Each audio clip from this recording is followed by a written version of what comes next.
जय माँ काली की। जय माता काली की, जय माँ काली, जय माँ काली, काल भैरव दरबार तो कल्याण जो करें।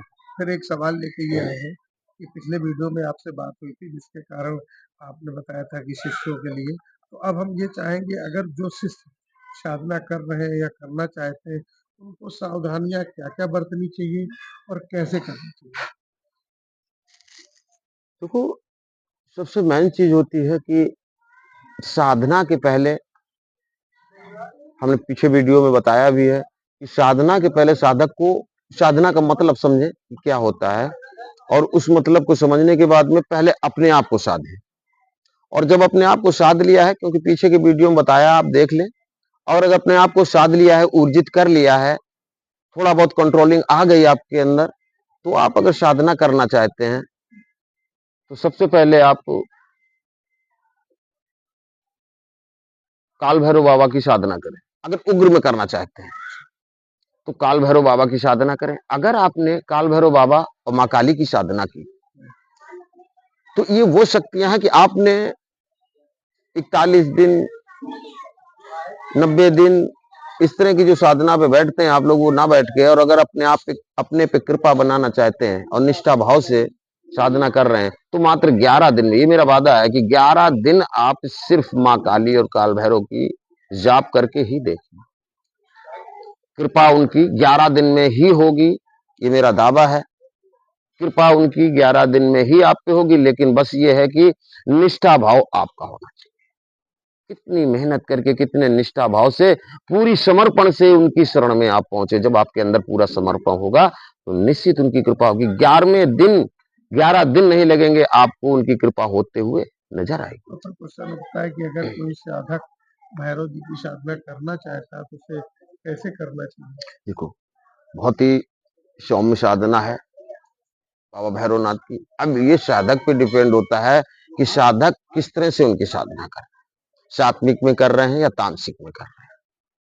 अब कारण एक बात का बनता है कि अगर आप तामसिक में कर रहे हैं फिर भी वो, क्योंकि हमने काफी समय पहले वीडियो डाला था, उसमें भी बताया था कि भैरव के इतना प्रचंड रूप किसी का नहीं है और भैरव के इतना सौम्य रूप किसी का नहीं है।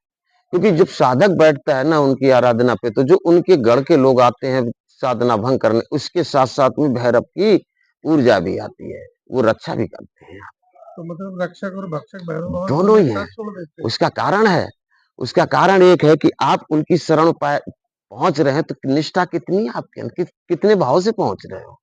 अगर आप पूर्णता निष्ठा से आप उनकी शरण में समर्पित हुए हैं, तो उनके ही गढ़ कुछ नहीं कर पाएंगे आपका। आप अपनी बात पे अटल लो, उनकी रक्षा है। बस ये सोचो कि ये बिल्कुल सत्य है कि कोई भी शक्ति, कोई भी देव इतनी जल्दी अपनी कृपा नहीं करता जितनी जल्दी भैरव बाबा का। तो फिर काली जी की और अगर भैरव जी की साधना के विषय में कुछ हाँ, बताइए। अगर हम तो यही चाहेंगे कि अगर पहली साधना आप कर रहे हैं गुरु ऊर्जित होके और अपने आप को साधना तो योग क्या बना के, इन साधनाओं के लिए भी गुरु ऊर्जित होना चाहिए, गुरु ये होना चाहिए? साधनाएं तो बगैर गुरु के संरक्षक से करनी नहीं चाहिए। बगैर साधना, ये गुरु के साधना की नहीं जाती है, क्योंकि भैरव एक खुद गुरु है। भैरव एक खुद गुरु है, माँ काली एक खुद गुरु है, वो तंत्र की महारानी है। इनकी साधना बगैर गुरुमुख की नहीं जाती। जब तक आप गुरुमुख नहीं हैं तब तक इनकी साधना, क्योंकि ये साधना गुरु से आशीर्वाद लेके ही की जाती है, गुरु से ही पूछ के आदेश लेके की जाती है साधना। आप शमशान में कर रहे हैं तब भी भैरव की कृपा बहुत जल्दी होगी माई की। अगर आप सात्विक में घर में कर रहे हैं तो भी इनकी कृपा बहुत जल्दी होती है। तो गुरुमुख होके ही सारी साधना करनी देखिए, जितनी भी प्रचंड साधना है, हम तो यही कहेंगे कि बगैर गुरुमुख साधना करने के प्रयास ना करें। अगर बगैर गुरुमुख प्रयास कर रहे हैं तो कहीं ना कहीं आपके साथ धोखा हो सकता है। है। उस धोखे के जिम्मेदार स्वयं। खुद स्वयं होगे भाई उसके, क्योंकि आप खुद उन शक्तियों को छेड़ रहे हो जिनको संभालने के लिए आपके पीछे कोई नहीं है। ठीक है ना, गुरु आपके पीछे संभालता है। ये जरूरी नहीं होता कि गुरु आपके सामने बैठ के आपकी साधना करवा रहा, नहीं। आप अगर साधना गुरु से 100 किलोमीटर दूर कर रहे हो, 100 किलो या 500 किलोमीटर दूर कर रहे हो, कहीं भी कर रहे हो, लेकिन गुरु की ऊर्जा आपके पास जाएगी। गुरु की ऊर्जा आपकी अच्छा करेगी वहां पे। बगैर गुरु की कोई भी साधना संभव नहीं है। लोग करने को करते हैं, भगवान शिव को गुरु बना लेते हैं, करते हैं, ठीक है, लेकिन आपको मार्ग मालूम होना चाहिए भगवान शिव को गुरु किस तरह से बनाते हैं। तो वो मार्ग आपको मालूम होना चाहिए। तो वो जब आपको मार्ग मालूम है तो आप साधना पे बैठ सकते हैं भगवान शिव को गुरु बना के।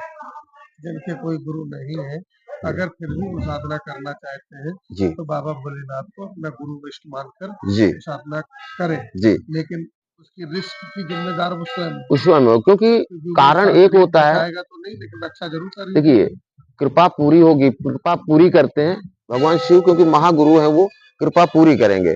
अब समस्या इस बात की होती है कि उनको गुरु बनाएंगे किस तरह से, वो विधान तो आपको मालूम होना चाहिए ना। भाई हम ऐसे कहने लगे जाके वहां पे फूल पाती चढ़ा के, वहां पे धूप दीप करके वहां पे कहने लगे कि आप मेरे गुरु हो गए, तो क्या वो गुरु बन जाएंगे? इस तरह से उनका भी विधान होता है। तो अगर आपको वो विधान मालूम है, वो क्रिया मालूम है किस तरह से भगवान शिव को गुरु बनाया जाता है, तो आप उनको गुरु बना के और साधना मार्ग में उतर सकते हैं। क्यों? कारण ये भी है, कई साधक हमने आज भी ऐसे देखे हैं जो साधना करते हैं, बाकी उनके गुरु नहीं है। भगवान शिव को बना के गुरु वो साधना किए हैं, साधना उनकी पूर्ण हुई, प्रत्यक्ष हुई, सब कुछ हुआ, लेकिन एक दिन भगवान शिव भी हाथ खड़े कर लेंगे। तब आप क्या करेंगे? तब तो आपके गुरु जो देहधारी गुरु हैं वही आपका साथ देंगे ना। उस समय कौन आपका साथ देगा? उस समय वही साथ देंगे। एक ना एक दिन तो भगवान शिव भी हाथ खड़ा कर देंगे भाई, क्योंकि आप अखाड़ा चला रहे हो, तंत्र के आगे से आगे अपना बढ़ने के प्रयास कर रहे हो, तो उसके लिए देहधारी गुरु बहुत जरूरी है। कुछ विद्वानों का मत है कि जब बाबा भोलेनाथ हाथ खड़ा करते हैं तो उससे पहले देहधारी गुरु दे देते हैं। बिल्कुल, वो देहधारी गुरु जब ही देंगे जब आप उनसे अग्र विनती करेंगे, विनय विनती करेंगे, तो स्वयं वो आपके योग्य गुरु कौन है, कहाँ है, वो अपने आप आपके पास भेजेंगे। ये मेरा वादा है, करके देखो, आप प्रैक्टिकल करके देखो। विश्वास अपने आप पे होना चाहिए और अपने गुरु पे होना चाहिए।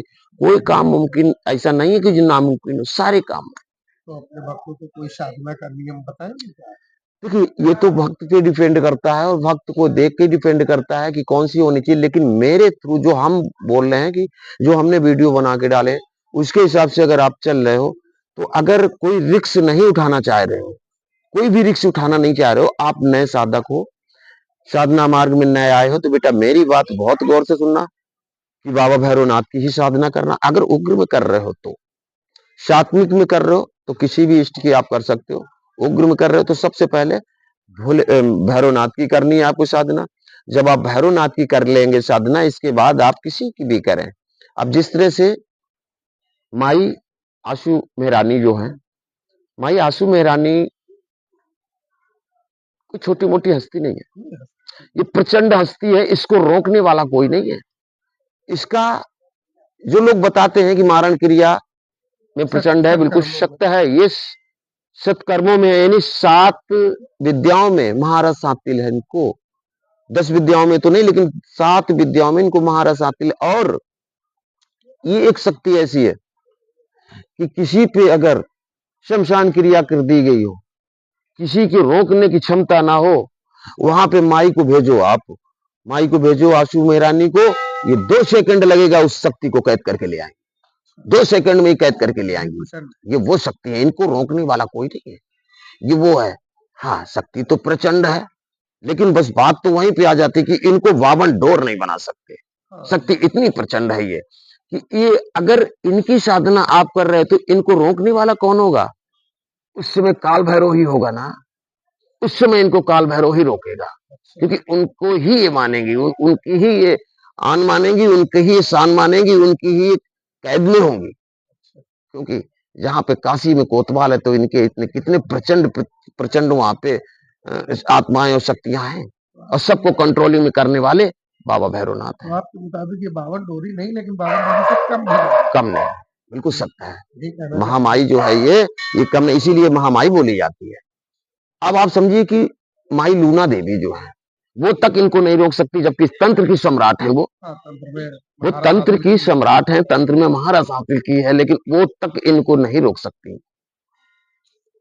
अब कारण एक होता है कि ये सात्विक और तामसिक में लोग कहते हैं चलती, लेकिन एक बात बताओ तू, जो उग्र शक्ति बनी ही है उग्र से, वो कभी सात्विक में नहीं चलती मेरे भाई। कुछ लोगों ने वीडियो डाले हैं, मैंने भी देखे, कि सात्विक में चला रहे हैं, सात्विक में माई को बोल रहे हैं मैं चला रहा हूं, गलत है ये। कभी चली नहीं सकती ये शक्ति सात्विक में। ये शक्ति तामसिक में ही चलती है और तामसिक से ही पैदा है शक्ति। जय माता की। जय माता दी, जय माता दी, माता नेक्स्ट टाइम कल्याण करे माता।